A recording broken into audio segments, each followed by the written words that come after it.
Sir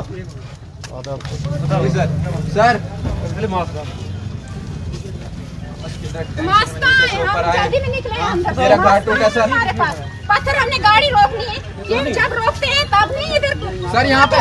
sir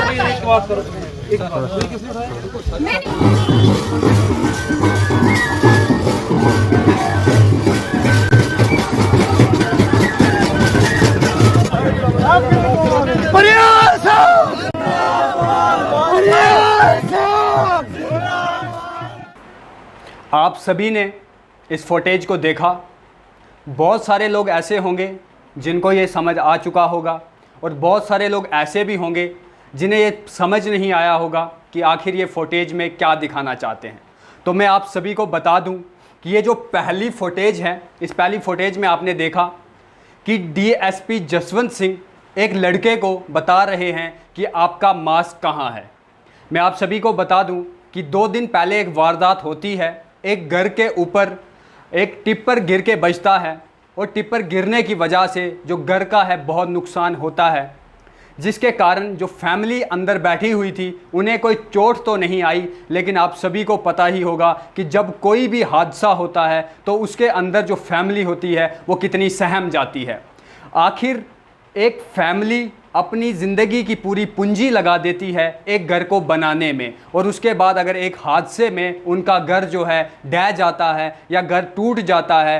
तो उनके दिल पर क्या गुजर रही होगी। तो वो अपनी आवाज़ को सुनाने के लिए, क्योंकि मौकाए वारदात पे जब कोई एडमिनिस्ट्रेशन नहीं पहुंचती है, उन्हें सहारा देने वाला कोई भी नहीं पहुंचता है, सिर्फ मीडिया ही उनसे आके सवाल जवाब करती है, तो आखिर में उन्होंने भी सोचा और समझा कि अगर हम रोड को ब्लॉक कर दें तो कहीं ना कहीं जो है हमारी आवाज़ डिस्ट्रिक्ट एडमिनिस्ट्रेशन तक पहुंच सकती है। उसके बाद जब उन्होंने रोड को ब्लॉक किया तो मैं आप सभी को बता दूं कि मौकाए वारदात पर वहां पर स्पॉट पर डीएसपी जसवंत सिंह और एसएचओ अरुण शर्मा वहां पर जब पहुंचते हैं तो वहां पहुंचने के बाद डीएसपी जसवंत सिंह का वो छोटे से बच्चे से एक ही सवाल होता है कि आपका मास्क कहाँ है। तो मैं आप सभी को बता दूं कि वहां पर जानी नुकसान ना होकर जो डीएसपी जसवंत सिंह वहां पर आए थे वो उन फैमिली को कोई सहारा ना देने की वजह पर उनसे ये सवाल कर रहे हैं कि आपका मास्क कहाँ है। हालांकि बहुत मुश्किल से वो अपनी जान बचाकर वहाँ पर खड़े हुए थे, वो हिम्मत लेकर आए थे, क्योंकि कहीं ना कहीं अभी भी बहुत सारे लोग ऐसे हैं जिनका यकीन एडमिनिस्ट्रेशन से है, जिनका यकीन अभी पुलिस पर है, जिनका यकीन अभी और भी बाकी जो सरकारी अदारे हैं उन पर अभी भी अपना यकीन बनाए हुए हैं। लेकिन होता क्या है, आप फुटेज में जो है साफ साफ देख पा रहे होंगे। एक बार फिर मैं आपको दिखा दूं कि क्या आप बोल रहे हैं, तो देखिए। सर मास्क कहाँ है? हम जल्दी में निकले अंदर से। मेरा कार्ड टूटा सर। हमारे पास पत्थर, हमने गाड़ी रोकनी है, ये जब रोकते हैं तब नहीं इधर। आपने देखा और अच्छे से सुना कि आखिर किस तरह से एक छोटे से बच्चे को डीएसपी साहब जो है वो डरा रहे हैं ताकि वो जो ये रोड ब्लॉक किए हुए हैं यहाँ से हट जाए। और मैं आप सभी को बता दूं कि ये छोटे बच्चे को धमकाना या छोटे बच्चे को वहाँ से हटने को कहना, ये इसीलिए नहीं कहा जा रहा था कि उन्हें ट्रैफिक की पड़ी थी या जो वहाँ के लोकल लोग थे वो परेशानी में आए थे, वो इसीलिए वहाँ पर ये सब कर रहे थे, इसलिए ट्रैफिक को क्लियर करना चाहते थे, क्योंकि रविंदर रैना साहब की जो रैली है वो आ रही थी, उनकी रैली में कोई खलल ना पड़ जाए, कोई बाधा ना उनकी रैली में आए, उस चीज़ के लिए जो है वो उस छोटे से बच्चे को मास्क पूछ रहे थे और कह रहे थे कि मुझे कानून मत सिखाएं। तो मैं डीएसपी जसवंत सिंह साहब से भी ये कहना चाहूँगा कि आखिरकार छोटे से बच्चे को डराकर उसको मास्क के बारे में ज्ञान बताकर आपने उसे क्लियर तो कर दिया, उसे उस रोड से हटा तो दिया, लेकिन मैं आपको बता दूं ये आप रैली में देख पा रहे होंगे, ये बीजेपी की रैली जो है ये निकली हुई है और आप देख पा रहे होंगे कि कोरोना की कितनी जो गाइडलाइंस है उनका फॉलो इस रैली में हो रहा है। देखिए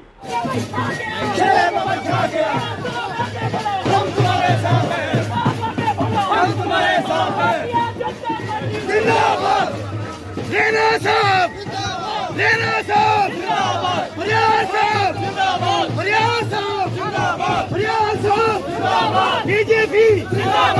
है। ये पूरी जो पुलिस आपको दिख रही है, देखिए ये पूरी पुलिस इसी उसमें लगी हुई है। आगे से कोई गाड़ी ना आए, रास्ते में कोई लोग खड़े ना हो, कोई रैली में बाधा ना आ जाए, उसके लिए ये इतनी पुलिस जो है आगे आगे दौड़ते आपको नज़र आ रही है। लेकिन मैं आपको बता दूं कि जहां पर एक छोटे बच्चे को डीएसपी साहब मास्क का ज्ञान दे रहे हैं, वहाँ पर आप देख पा रहे होंगे कि किस तरह से जो रविंदर रैना जी हैं वो देखिए।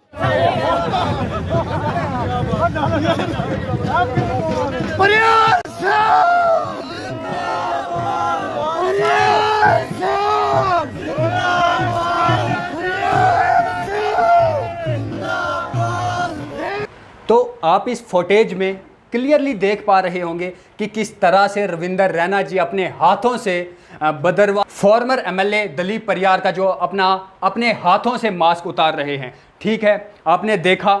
हालांकि मैं आपको बता दूं, और मैं ये सवाल जो है डीएसपी जसवंत सिंह से पूछना चाहूँगा कि सर, क्या आपके अंदर ये इतनी हिम्मत है कि आप रविंदर रैना जी से पूछ पाएँ, आप शक्ति परियार जी से पूछ पाएँ कि आपका मास्क कहाँ है, आपने अपना मास्क क्यों नहीं पहना है? या उस रैली में जितने भी लोग उस समय मौजूद थे, आपने उनमें से किसी से भी पूछा कि आपका मास्क कहाँ है? नहीं। हम भी जानते हैं और आप भी भली भांति जानते हैं कि आपने ये सवाल किसी भी नेता को नहीं पूछा और आप पूछ भी नहीं सकते, क्योंकि आपको उसी के लिए तैनात किया जाता है। आपको कहीं ना कहीं उन्हीं को जो है सल्यूट मारना है, बाकी जो गरीब जनता है उसे तो आप डरा धमका के जो है साइड कर लेंगे। तो मैं रविंदर रैना जी को भी ये बता दूं, और जो रैली यहाँ पर निकली थी उन सभी से, शक्ति परियार जी से भी कहना चाहूँगा कि एक जो लीडर होता है उसके बहुत सारे फॉलोअर्स होते हैं, उसको बहुत सारे लोग मानने वाले होते हैं। तो मैं तमाम जितने भी नेता लोग हैं उन सभी को बता दूं कि जब भी आपकी कोई रैली निकलती है और आपको देखकर बहुत सारे लोगों के अंदर भी ये ख्याल आते हैं कि काश हम भी आने वाले किसी टाइम पे नेता बनेंगे, लेकिन जब एक नेता बनता है तो मैं चाहूँगा और मैं आप सभी को भी बता दूं कि एक नेता के जितने भी फॉलोअर्स होते हैं वो यही सोच के फॉलो करते हैं, उन्हें कहीं ना कहीं उनके अंदर के कुछ गुण जो हैं उनके अच्छे लगते हैं, तब जाके वो उससे फॉलो करते हैं। लेकिन हमारे जो नेता हैं, आपने सिर्फ डोडा में ही नहीं बल्कि जम्मू कश्मीर के अलावा पूरे हिंदुस्तान में देखा होगा कि जहाँ पर भी रैलियाँ निकलती है और जो नेता लोग होते हैं उन्हें कहीं पर भी मास्क नज़र नहीं आता है,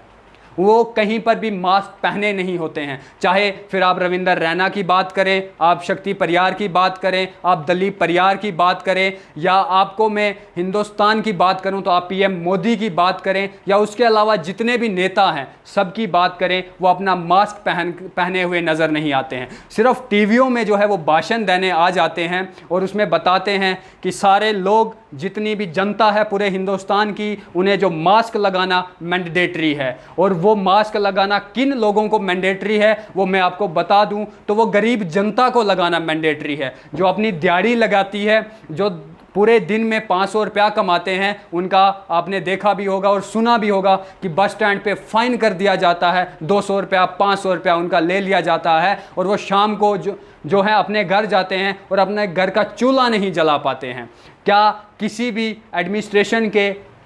इंसान में या किसी भी पुलिस डिपार्टमेंट के पुलिस में इतनी हिम्मत है कि वो किसी नेता को जाके बोले या किसी नेता की गाड़ी रुकाकर बोले, उनसे पूछें कि आपका मास्क कहाँ है, आप जो है मास्क पहनकर क्यों नहीं चल रहे हैं? और भी इस तरह की रैलियां आपको बहुत जल्द देखने को मिलेंगी, क्योंकि डिलिमिटेशन तो हो चुका है। असेंबली इलेक्शन जो हैं, असेंबली इलेक्शन आने वाले हैं, और बहुत जल्द आप देखोगे कि किस तरह से जो 2 सालों से कोविड-19 हमारे हिंदुस्तान को इम्पैक्ट कर रहा है, और किस तरह से उस कोविड-19 की गाइडलाइंस जो हर दिन सेक्रेटरीट से निकल कर आती है, जिसके कारण स्कूल्स बंद है, जिसके कारण दुकानें बंद हुआ करती थी, लॉकडाउन लगा हुआ था, उसकी किस तरह से जो है धज्जियाँ उड़ाई जाएंगी, ये आप बहुत जल्द देखेंगे। और ये सवाल आप लोगों से भी रहेगा कि क्या आपका काम नहीं है कि आप जो है खुद से अपने आप को सेफ रखें? अगर एक नेता अपना मास्क नहीं पहनता है तो क्या आपका हक नहीं बनता कि आप खुद मास्क लगाएं और उस नेता से सवाल पूछें कि सर, बाकी चीज़ें तो हम सब कुछ बाद में करेंगे, लेकिन आपका मास्क कहाँ है? तो मैं आप एक बार फिर आप सभी को बता दूं, और डीएसपी जसवंत सिंह सर से मेरा सीधा सवाल यही रहेगा कि सर आखिर ये छोटे से बच्चे को तो आपने मास्क लगाना सिखा दिया, लेकिन उस रैली में क्या आपके अंदर इतनी हिम्मत नहीं थी कि आप रविंदर रैना को ये बात पूछ पाएँ कि सर आपका मास्क कहाँ है? या आपने ये नोटिस पहले नहीं निकाला कि जब भी रैली होगी, या उनको ये आपने नहीं बताया कि रैली में जितने भी लोग होंगे सबको मास्क लगा हुआ होना चाहिए? बहरहाल ये चीज़ें तो सिर्फ गरीब लोगों के लिए है, ये उन लोगों के लिए ये इम्प्लीमेंटेशन होती है या उन लोगों के लिए नोटिफिकेशन निकाली जाती है जिन्हें दिन दुनिया का पता है नहीं, जो बेचारे अपनी दिहाड़ी लगा के अपने घर का गुजारा चलाते हैं,